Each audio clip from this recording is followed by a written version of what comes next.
It's time for hot flashes, cold takes. Can you feel the heat? With Kelly and Christy, come and have a seat. It's giving midlife crisis on a microphone vibe. It's hot flashes and cold takes. Welcome to our tribe.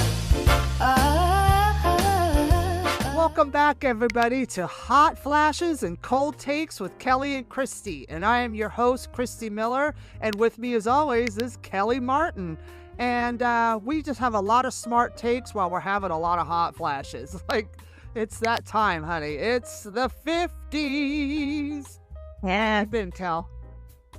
Well, I'm good. I've been dating a lot, and I've had some really interesting dates that we could definitely talk about because it kind of gives a picture of what it's like to date in your 50s. Oh, yeah. Big time. I mean, these kids have no idea. You better find the guy early enough that you know you're going to grow old and die with, because if it falls apart in your 50s, it's fucking horrible. Well, I never wanted to get married in my 20s. Like, it wasn't like it wasn't a thought in my head that I wanted to be married. I don't know. John Cardinale will tell you differently. When I dated him in my 20s, he'll say something differently. But no, it wasn't a thought in my head. Yeah, men always have a different perspective on what the woman, because, you know, men will always mansplain anything that happens to a woman while they're dating or while they're broken up. They have to mansplain everything because they're so insecure. He loves to mansplain. Oh, yeah. Well, if he had a man to splain, sweetie. Play a guitar. Okay. And I don't think he does anymore, actually. I haven't seen Zach in a long time. Oh, you mean he actually put it down?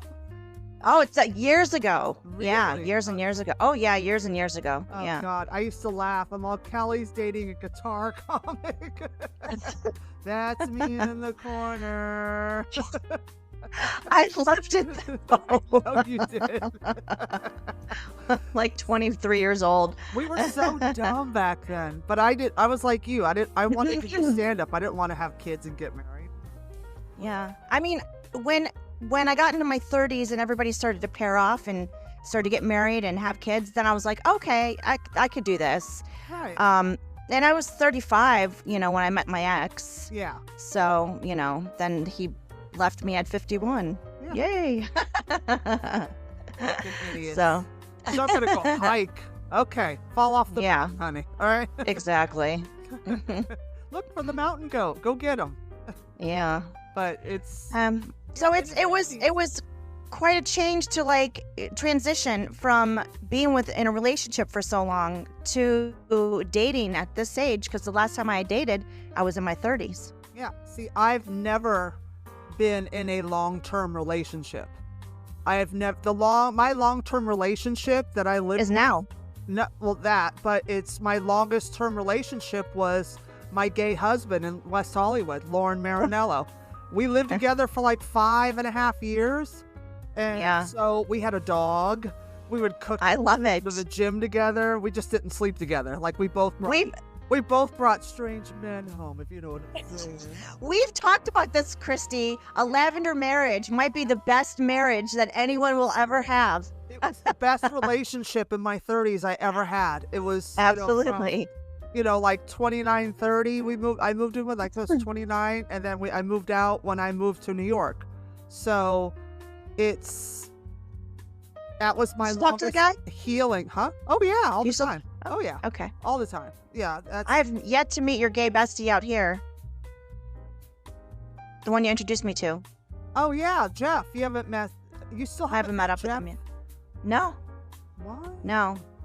Well, I mean, he had a busy schedule. I think he was out of town or whatever, and I haven't really tried. So I'll send him a note and be like, hey, we should get together for like a brunch or something. But I think he drives Uber a lot. Yeah. He's picking up people like me from brunch. Yeah, hello. Well, that could be your friendship. You can Uber him. I'm drunk. Come get me, girl. Let's hang. Yeah. But no, lavender relationships are amazing, especially in your 50s, it's really hard to date. You know, I mean, I'm happy that I have someone that I know this is going to blossom into something permanent. Yeah, that's a good feeling. It is but see, before Steven and I got back together, I had no desire to live with somebody. I was planning on, in my 60s, moving in with my best friends in a big house and playing Golden Girls until we dropped dead. Because that's probably on my plan if I'd ever get married. Yeah, to me, that's the way to go. And it's like, that was what my plan was, just keep doing stand-up and just live with Gina, live with you. Like, we'll have a big house. And then Steven came back after all those years. Wait, I mean, we only dated for like 3 months when we first met. But now that he's here, I'm like, oh, okay, this is nice, because I wouldn't date. I hadn't dated in 10, 12 years.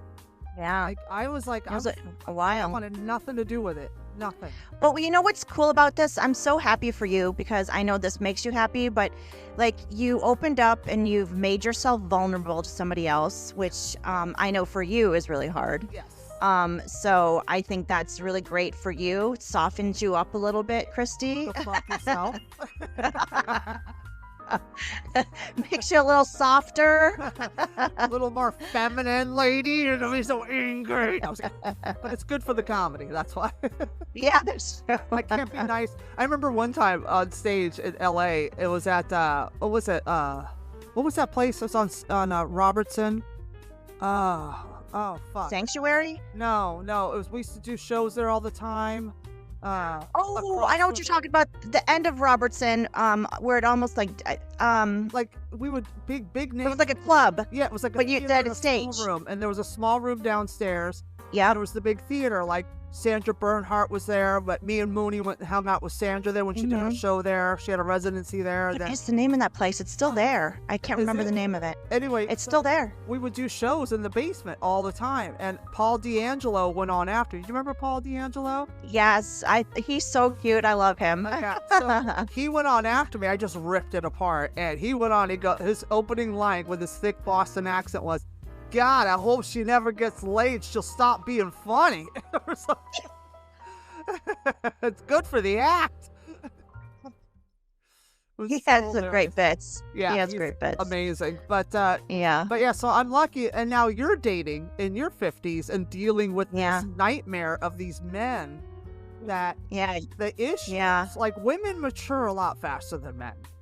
And yeah, it actually kind of blows my mind, because I thought going into it at people in their 50s that they'd be different, because you dealt with this kind of stuff in your 20s. They're the same. Yeah, I'm still dealing. They're the same. Steven and I have been together a couple years, but I still deal with his baggage. Yeah. I still, every woman You'll probably have to deal with it for the rest of your life. Yeah, and every woman I know that, like, got married later in life or found their guy later is like, that face, like, the night, what the ex-wives did to them, what their mothers did to them, the kids, it's a nightmare. And also when you're single for a long time, you just get used to being single, and you don't want to, you're just like, I'm cool with being alone. Like, you just really get complacent, you know. I love my space. So I love my space too. I'm open now, though. I miss having that person on the weekends where we'd go bike riding and check out new brunch spots, and just my buddy. Like, I miss that part of it. Course. And that's what it should be. And it's like, a lot of people will get married or hook up just to not be alone, and it's a disaster. Yeah, I wouldn't do that. You and I are, like, very independent. We take care of ourselves. We make our own money. We do whatever we want. So it's like, it's nice to have someone with you that matches you and has their own life and their own identity too. Yeah. It makes it that much richer, instead of a lot of women I know that get divorced in their 40s or whatever, and they just spiral, and I feel horrible for them. Like, my heart breaks, because they were married since they were in their 20s, so their single life, being single, ended when they got married or when they met that person. So their single life stopped, and then they became this couple, and now they're becoming single again at 20-something years later, and they're still 23 years old. because they have to find their new identity. Exactly. And I had to do that too. Yeah. I hadn't dated. It's been 4 years now, and I had to figure out who I was. I was with him for so long. Yeah, you were. Like who was I alone? What direct? Like there were. Well, of course, I went straight into menopause right when that happened, but that was really fun.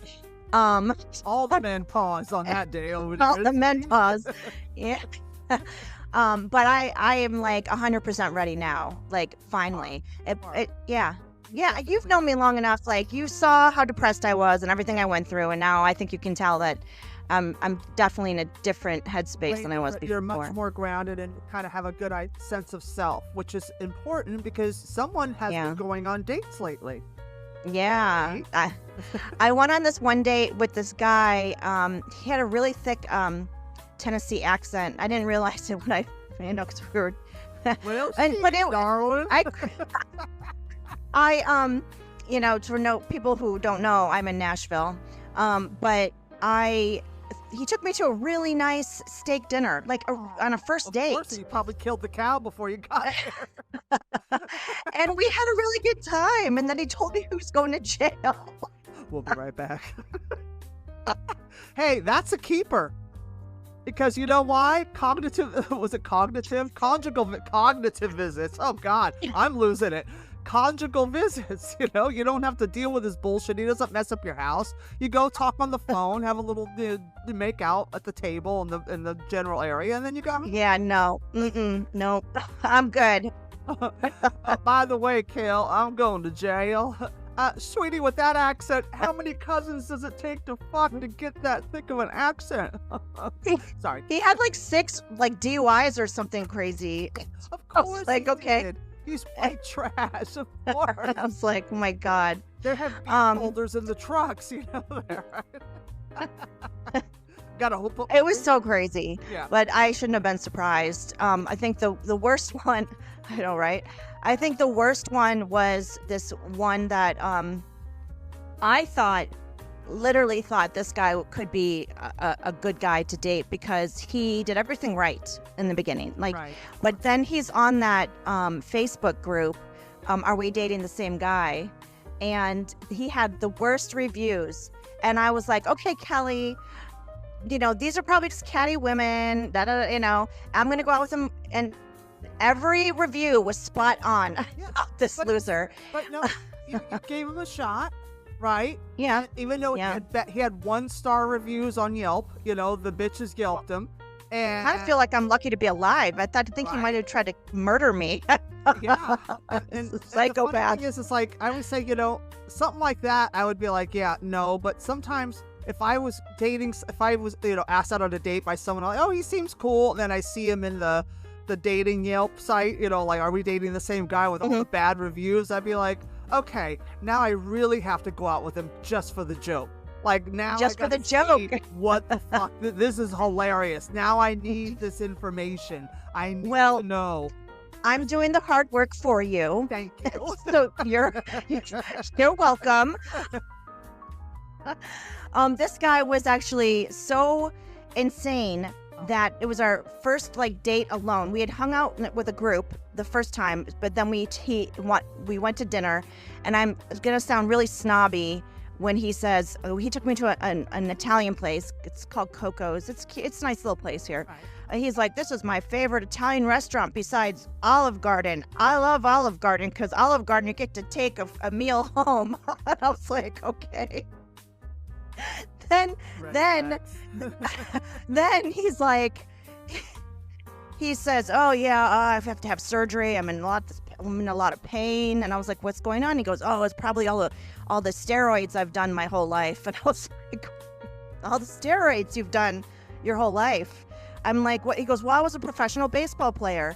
And I was like, yeah, that was like the 90s, dude. Like, in your 90s, okay. Who's still? I've been doing steroids for juicing at 90. Still juicing and fucking benching 3 wheels. Like, yeah, come on, Sonny, you can get a PR on that one. He'd been doing steroids for decades, and right then and there, I was like, I want this date to end.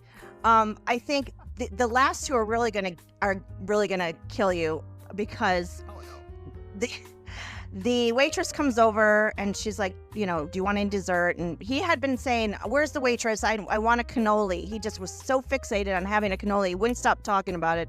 I'm like, oh, here she is. She shows up and he looks at her and he says, yeah, I'd like a cannoli. And that was that. He didn't look at me, ask me if I wanted anything. The waitress stood there, was like, kind of like tapping her foot, like, are you going to say something? And I just sat there and he just did not look at me. He did not ask me if I wanted anything. I didn't want anything, but he didn't ask me. And that's like, it was so rude. But the props to the waitress, she came back with 2 cannolis and she stared him dead in the eyes. And she said, this cannoli's for her. Gangster. See, women stick together, huh? She was gangster. Yeah, see, women stick together. I know. I mean, she saw exactly who he was right then and there. But the last part of it was, I was like, all right, well, thanks for dinner. It's been great. And he's like, well, hold on. I'd love to take you to Love Hill. And I was like, what's that? And he was like, well, it's a surprise. And I was like, no. And I'm like, I don't know what that is. And he's like, well, it's a place you can go and it's a great view. And I was like, maybe, I looked at him, I go, maybe next time. And he says, there won't be a next time. Thank God. Like, Love Hill. What are we in Happy Days? It's like an inspiration. Yes. He Googled it. He wanted to go like make out in a car or something. We're in the 50s, dude. Like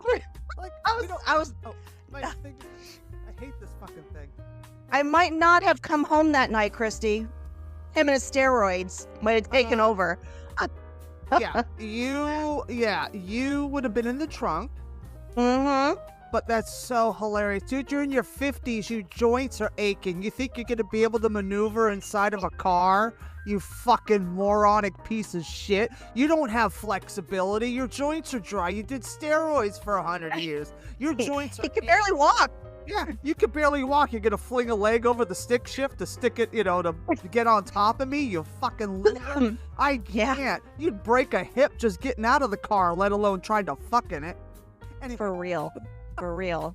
I mean, yeah. So I told one of my friends, my friend Lizzie, and she was like, oh my God, thank God you got out of there. You could have been on the next episode of what is it called? One of those missing person shows. Like Next 48 Hours or something like that. Yeah, something like that. Oh, First 48. Yeah. You'd be on the next episode. So, but yeah, so it's hard to pick them because you're just doing an app and you're just looking at a picture and I'd rather meet somebody organically, but I did meet somebody that I've gone out with a couple times and he's really cool and we'll see how that goes. He seems like a very, very nice person. So how many times have you gone out with him now? 2 times. Okay. 2 times. And so what is the one thing you guys have in common and talk about all the time? I don't know. What is it, Christy? Dogs, you fucking idiot. Oh my God. This is a bad dog police. Where's the dog police? This woman is neglecting her children. What do you mean? What do we talk about? On his profile, I told Christy this. On his profile, it said must love dogs. And right then and there, I was like, I got to meet this guy. Right. Because if you know me, I mean, I have 3 dogs and those are my children. They're my babies. And he also loves wine. And if you know me, that's another thing. Well, there you go. You just found the male Kelly. Yeah. I wish his name was Keenan, so it could be Keenan and Kel. But so that's nice. That's fun. So we'll see what happens there. Yeah, I'm just I'm grateful that I have the piece of shit that I have. He's not a piece of shit. He's a nice guy. He's got some baggage that you have to deal with. But what I like about him for you, this is what I love about him for you. Okay. Well, first, he knows how to get you vulnerable. That's very hard for someone to do for you. Like to have you go into a vulnerable place, number one. The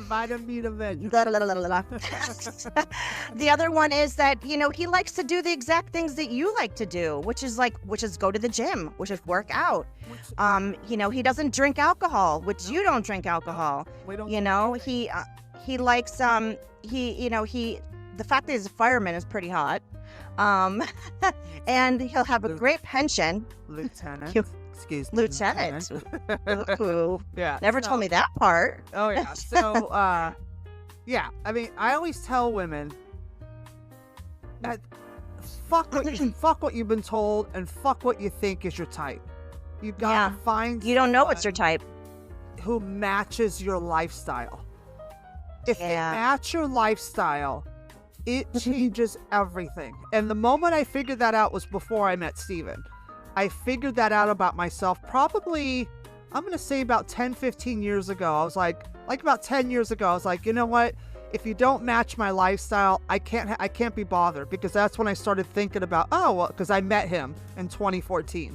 And I was like, I need someone to match my lifestyle, because I don't give a shit about, you have to look a certain way because I'm a fucking pig. I'm a shallow Hal.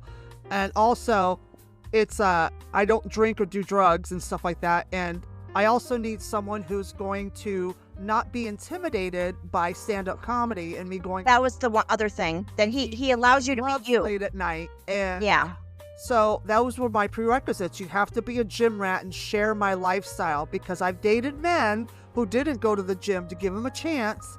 And they didn't understand anything. They're like, why do you got to go to the gym all the time? Can't you just take a day off? God. Or why are you always in the comedy clubs? Do you have to go all the time? Yeah, it's my job, ass face. Yeah. So next. So with him, he's like, when we got back together, after all those years, he's like, I am so proud of you that you are pushing and doing and living and making money at your dream. Absolutely. He goes, you did it. He goes, you did it. And he's like, I couldn't be more proud of you. And he loves amazing. when I go on the road. He loves I love it. Yeah, he gets excited about shit, like there's a big project coming up this spring that I'm involved in, and he is like all about it, like, because he's anti-spotlight. He doesn't want the spotlight on him. He doesn't mind it on me and being behind, so he doesn't have to deal with it. Because they asked him 4 times to do the calendar. Ooh. Yeah, he's hot. And it's funny because, like, my best friend Teddy, he makes fun of me. He goes, because Steven's Puerto Rican. So, he's like, oh, you're dating a Puerto Rican. Oh, look at you. Like, making fun of me. And I'm like, I don't care. Latin men are hot. Hell yeah. I don't care what color they are. If they're hot, they're hot. What do I care? And but it was just so funny.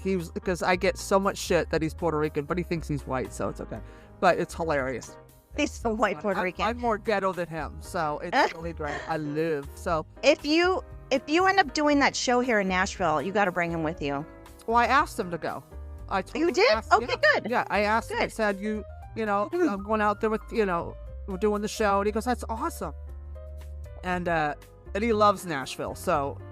Oh, that's perfect then. So I said, well, why don't you come with me if you can get the time off? And he goes, all right, let me see if I can, because they're like short-handed, and he's a lieutenant, and it's, he works a lot, and I don't get to see him a lot, which sucks, but it's okay. Sometimes I miss him a lot, and then I'm like, oh, good, he's not here tonight. I can relax and lay in bed and sprawl out. Yeah. And fart under the covers without being scared. Oh, God.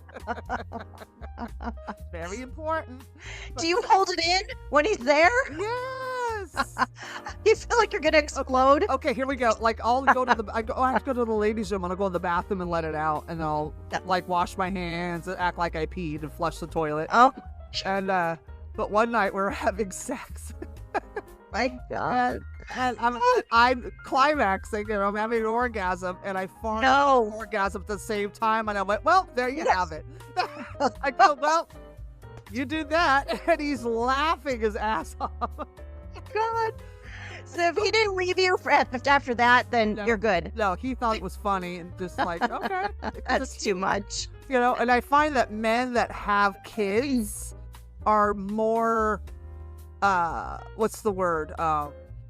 More Understanding, patient. Yeah, more understanding, more like comfortable. If there's, because I remember the first time he farted around me was we were sleeping, and he falls asleep way before I do because he's like you. He's in bed because he gets up early. He's up at 6 going to the firehouse, and then my job is there awake. Yeah, and so I'm lying there and he's sleeping. And he's snoring, and he farts really loud, and I'm like, oh, his first fart in front of me.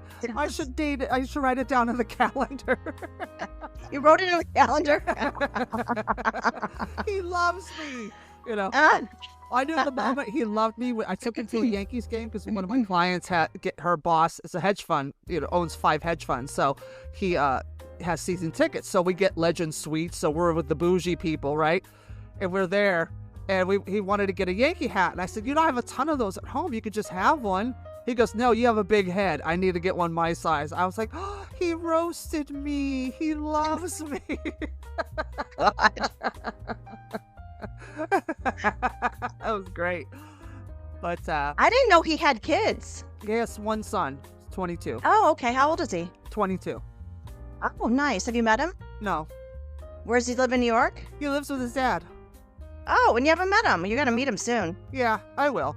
He works a lot. He's always out with his girlfriends and doing shit. I don't know. Oh, yeah. Fine. I want to. Because I want to see this. I've seen video. Like, he sends me videos and pictures of him. But that's. I just got to. The dog got to come over and spend the night with me. So, but no. Oh, that's. I haven't met. You love dogs. Yeah. Oh, yeah. I love. Chihuahua, right? Yeah. His name's Chapo. I just love that he has a Chihuahua. Yeah. Well, him and his son wanted to adopt a pit bull, and his mom, before she died, she wanted a Chihuahua. So Grandma won. 1 against 2. So she wins. But Chapo's become his little buddy. Like, it's so cute the way Chapo looks at him. It's so adorable. But no, I love his love of dogs is so that. It's important. That's a huge red flag. If somebody does not like dogs, you have to question who they are as people. Honestly, sociopath. Yeah, they must be, because how do you not? Dogs are like the sweetest, most genuine animal. They're just angels on this planet for us. Yes, they take care of us, and they're amazing. But on that note, Kelly, this is episode 2. Look, we're just getting started. This is killer. So everybody, finding our voice. Thanks for watching us here at Hot Flashes and Cold Takes with Kelly and Christy. We're here every Tuesday morning at 7 a.m. for your getting up, getting the kids ready, and punching them in the face and sending them to school needs. Too soon? All right. But while we're here, if you guys have any dating stories or horror stories about, getting married or divorced or dating or just getting older, or just how the body, anything you guys have, shoot me and Kelly a DM. And Kelly, where can they reach you at Instagram and everywhere? What's your handle? Kelpaco27, I think. It is. I still haven't looked it up. I love it. I know it because I Kelpaco27. Yes. And you can follow her at Instagram and everywhere at Kelpaco27. You can DM her with the stuff, with anything, any horror stories or funny shit. Also, you can follow me as well on Instagram and everywhere at Christy Miller Comedy. And this fucking camera is moving. I don't know how to turn that off because I'm retarded. So, follow me at Christy Miller Comedy everywhere. But please, you can watch us here on YouTube every week, and you can also stream the show if you're driving or on the train or just listening on Apple Podcasts and Spotify. So be sure to give us a like, be sure to give us a follow, subscribe to the show, and last but not least, don't forget to share the show with your friends. We love you. See you next Tuesday. Love it. That's our show. See you next time.